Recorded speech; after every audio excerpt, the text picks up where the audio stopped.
Senator Sherrod Brown joining us from Ohio. And Senator, let's start right there.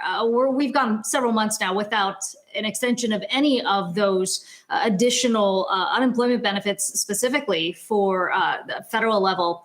Has the needle moved at all on these discussions as a result of the elections coming and going? It's not clear, Kiko. What we do know is the first stimulus package, the first big one, which passed the Senate unanimously, one study showed that it kept 12 million Americans from dropping below the poverty line, and the economy didn't get nearly as bad as it would have gotten because we put $600 a week for unemployed workers, and that's hundreds of thousands of people in my state alone, money for schools, money for local governments, help for small businesses so they can at least stay afloat and keep their payroll intact and not go out of existence permanently, all those things. But come July and August, most of that expired. And essentially, President Trump and Republican leader McConnell, the leader of the Senate, said to Americans, you're on your own.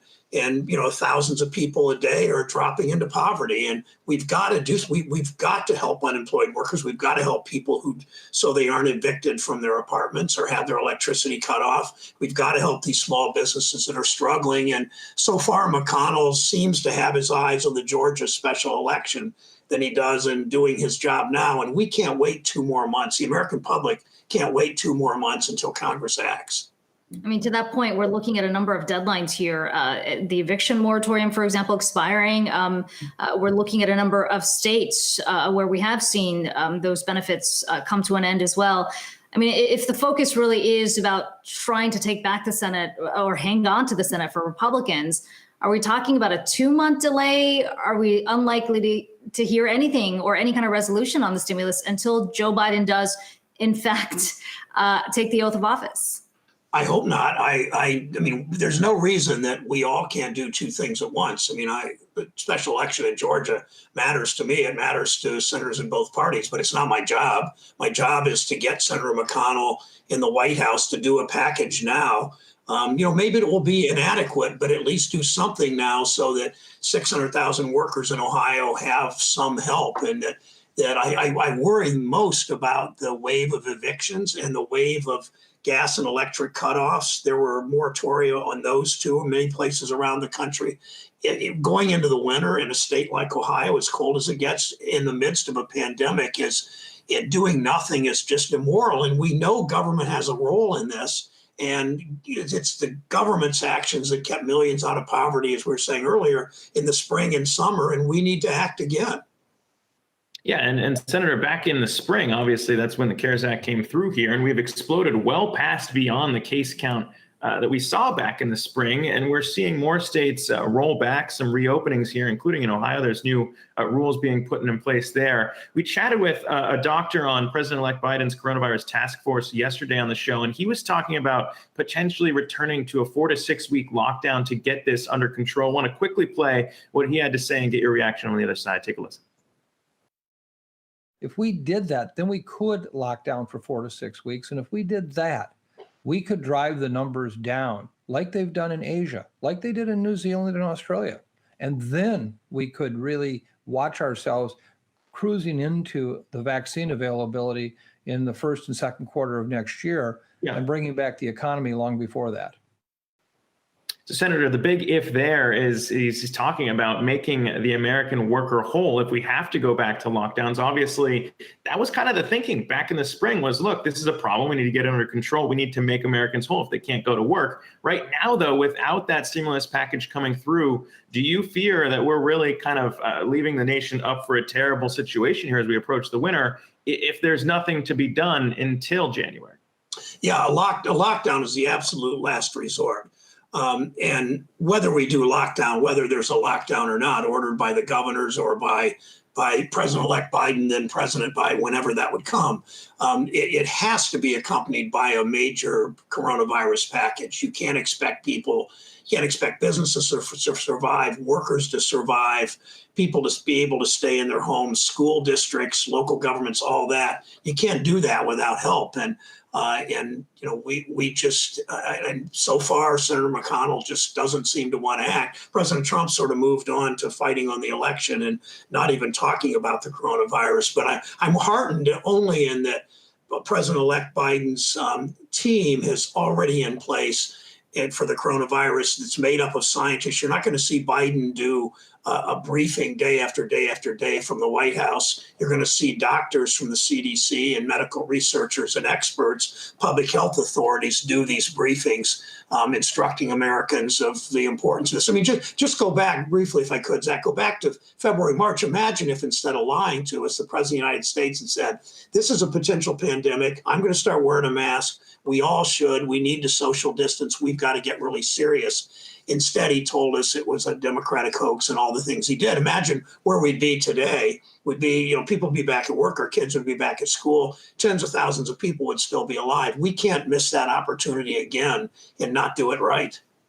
Well, that may be true, Senator. But when we're looking at kind of the situation right now, Ohio is obviously suffering, similar situations as other states are, as we see cases rising in all 50. It only took 112 days for Ohio to hit 50,000 cases back in the summer, but 13 days to see another 50,000 case increase in the state here. And this is not something Ohio is alone in experiencing right now. So really, when it comes to what we should be doing today, what are you pushing for in terms of where the Senate can make its voice heard and trying to get something done? I'm pushing with the administration more testing, contact tracing, and still scaling up using the Defense Production Act to scale up all of that, contact tracing, doing enough testing, and for protective equipment. There's still too much competition between and among hospitals and among the states because the president himself didn't take the leadership, and he essentially turned state against state and hospital against hospital. We can't do that again. And we need to do the Recovery Act. We need to do a serious coronavirus act. We need to do both those things. Senator McConnell is still saying, America, you're on your own on this, but we've got to move on this and keep the pressure on. And we can't wait until the new president on January 20th. Too many people will have, as you say, 5,000 Ohioans. We've had days where 5,000 Ohioans have been diagnosed, and the deaths are growing. We're over 1,000 deaths nationally now. On most days, 1,500, I think, was yesterday or the day before. And this is getting worse and worse as we enter the cold weather and people can't be outside as much. All of those things are contributing, and we've got to see presidential leadership. Senator, no question, a lot of investors watching this are looking to see what the legislative priorities of a Biden administration will be.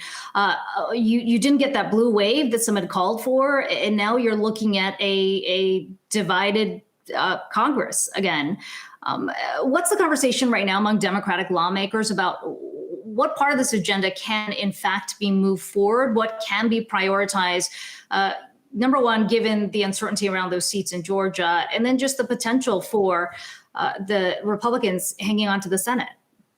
Well, obviously, if Georgia comes out, it depends on what Georgia does, how much more the Biden agenda moves forward. There are some things we should be doing a major infrastructure bill. The first thing we need to do is coronavirus.